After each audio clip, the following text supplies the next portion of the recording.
안녕하세요. 요즘은 덜하지만 옛날엔 남자 장손만 차별하는 일이 흔했잖아요. 강산이 몇 번이나 바뀐 만큼 그런 일은 없어야 되는 거지만 제가 억울하게도 얼마 전에 이런 차별을 당했어요. 사실 이런 일이 예측이 아예 안 된 건 아니거든요. 평소에도 장손만 먼저 챙기시는 시어머니 모습을 보며 시집살이를 힘들게 겪는 중이었지만 이번 일은 정말 기가 막혀서 일상생활을 지낼 때 화가 올라와서 못 참겠더라고요. 이번 일을 겪고 나서 저희는 설날 혹은 추석에 시댁은 절대 들리지 않으며 그렇게 연을 끊고 사는 중이랍니다. 어떻게 보면 저희 아이에게 할머니나 시댁 식구들과의 추억을 못 만들어주는 것 같아서 마음이 안 좋기도 해요.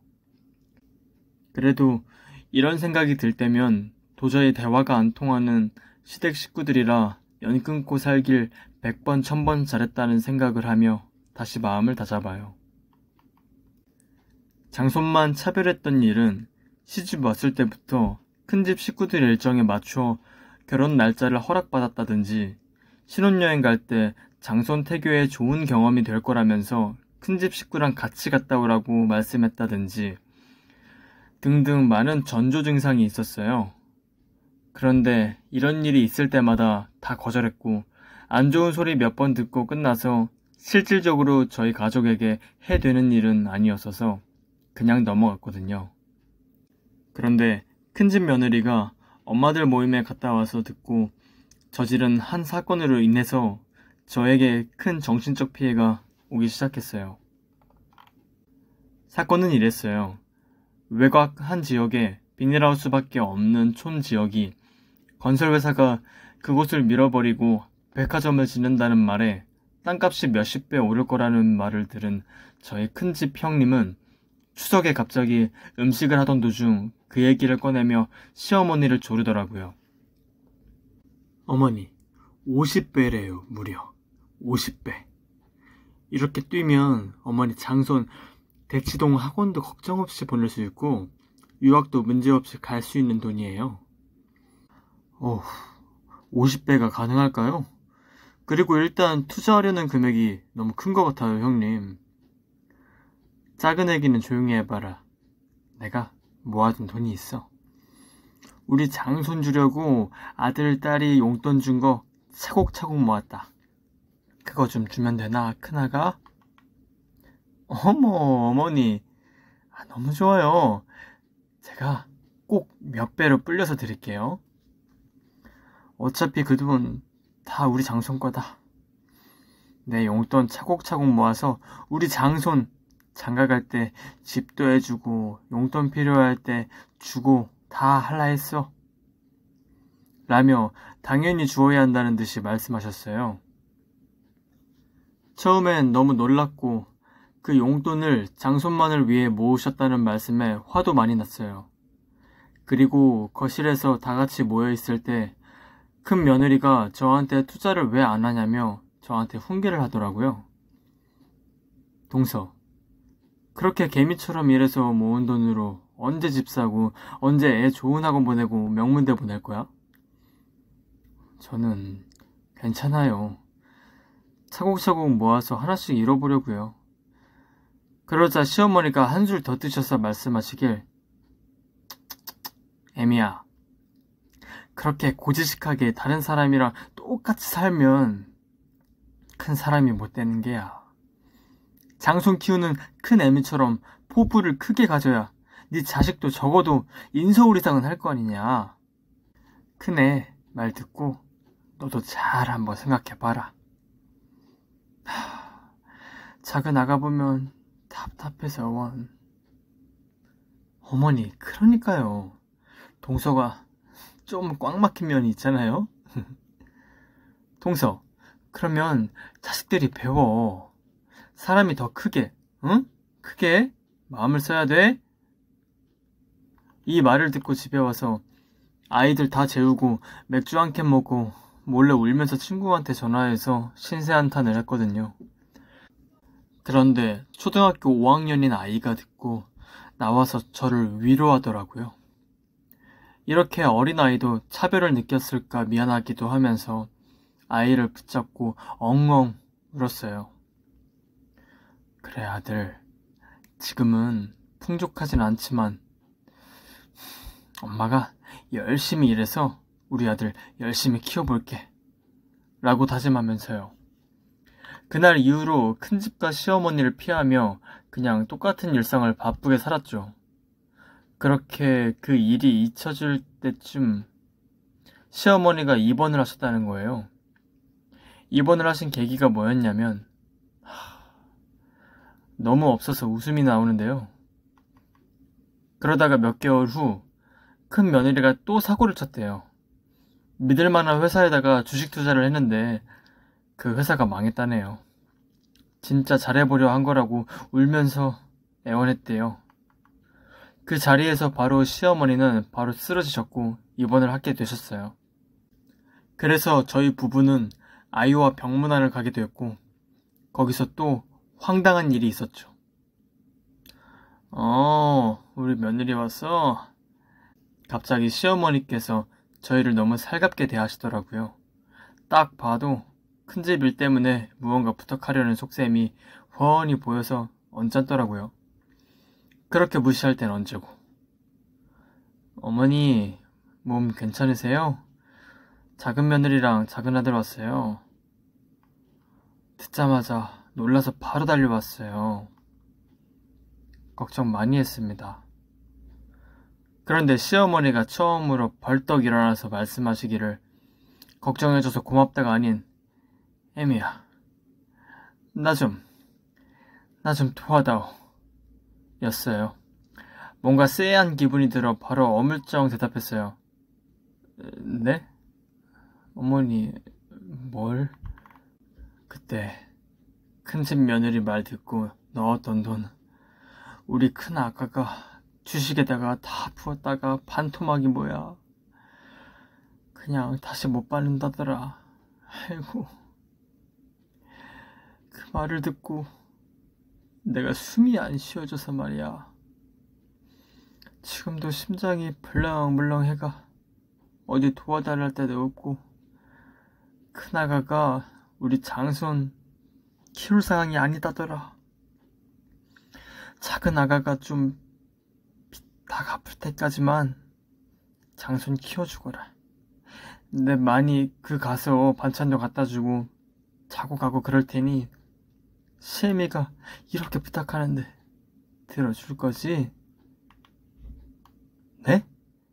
어머니, 그건 쉽게 결정할 문제가 아니라, 아니 그것보다 주식을 왜 하셨대요? 혼내셨어요? 책임은 큰집이 져야죠.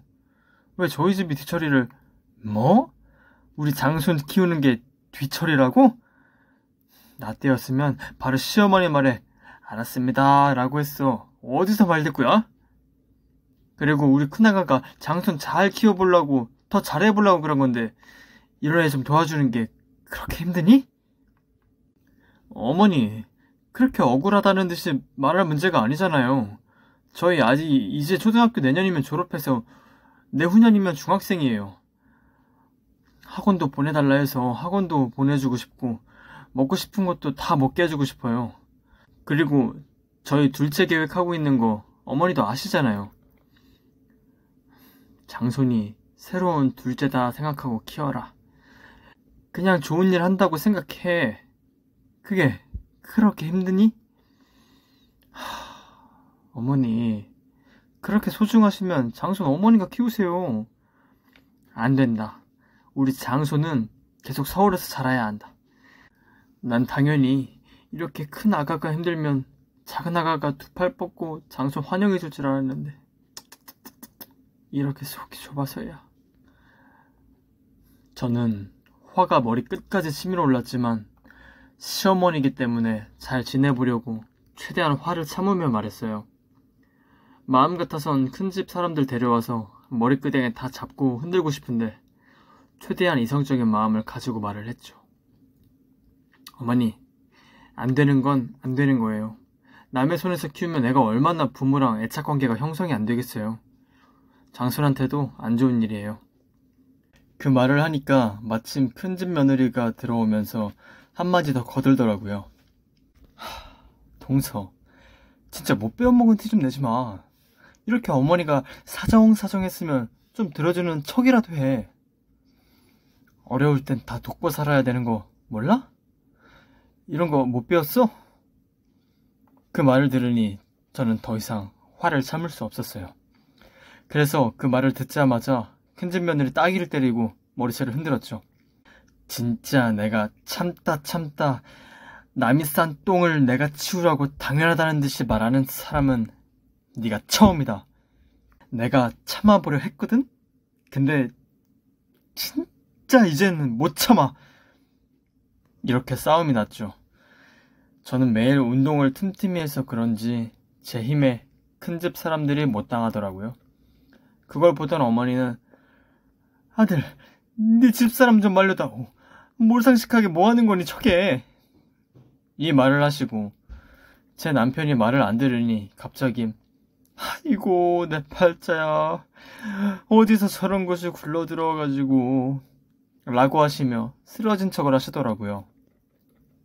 이 일이 있고 한 달 후, 그래도 저도 폭력적이게 행동한 것은 반성을 많이 했었어요.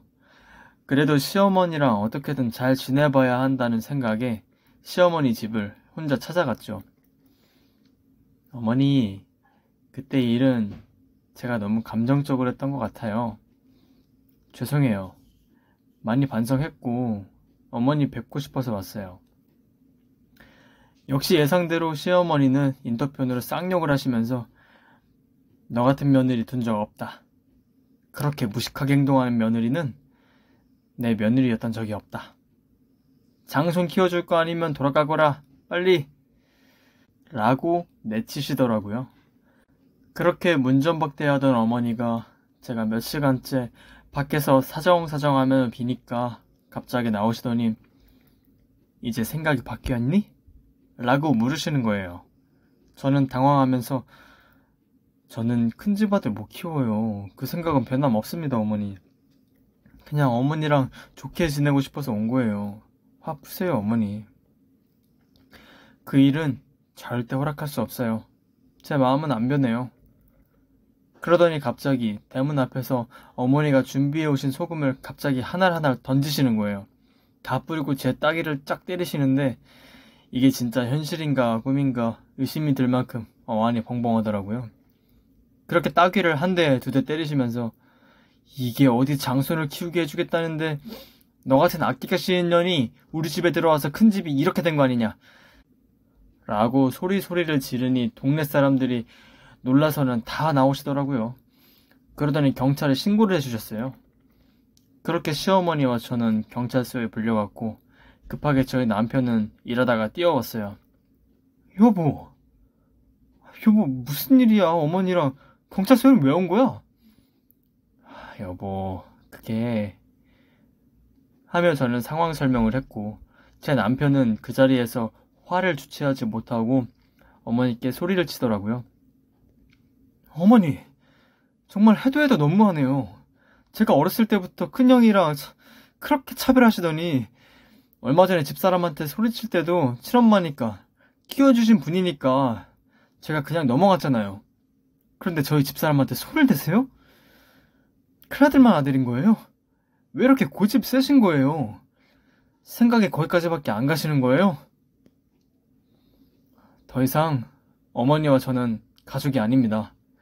평생 제 눈앞에 나타나지 마시고 그 큰 집 식구 빚더미 앉은 거 그렇게 아끼시는 어머니가 해결하세요.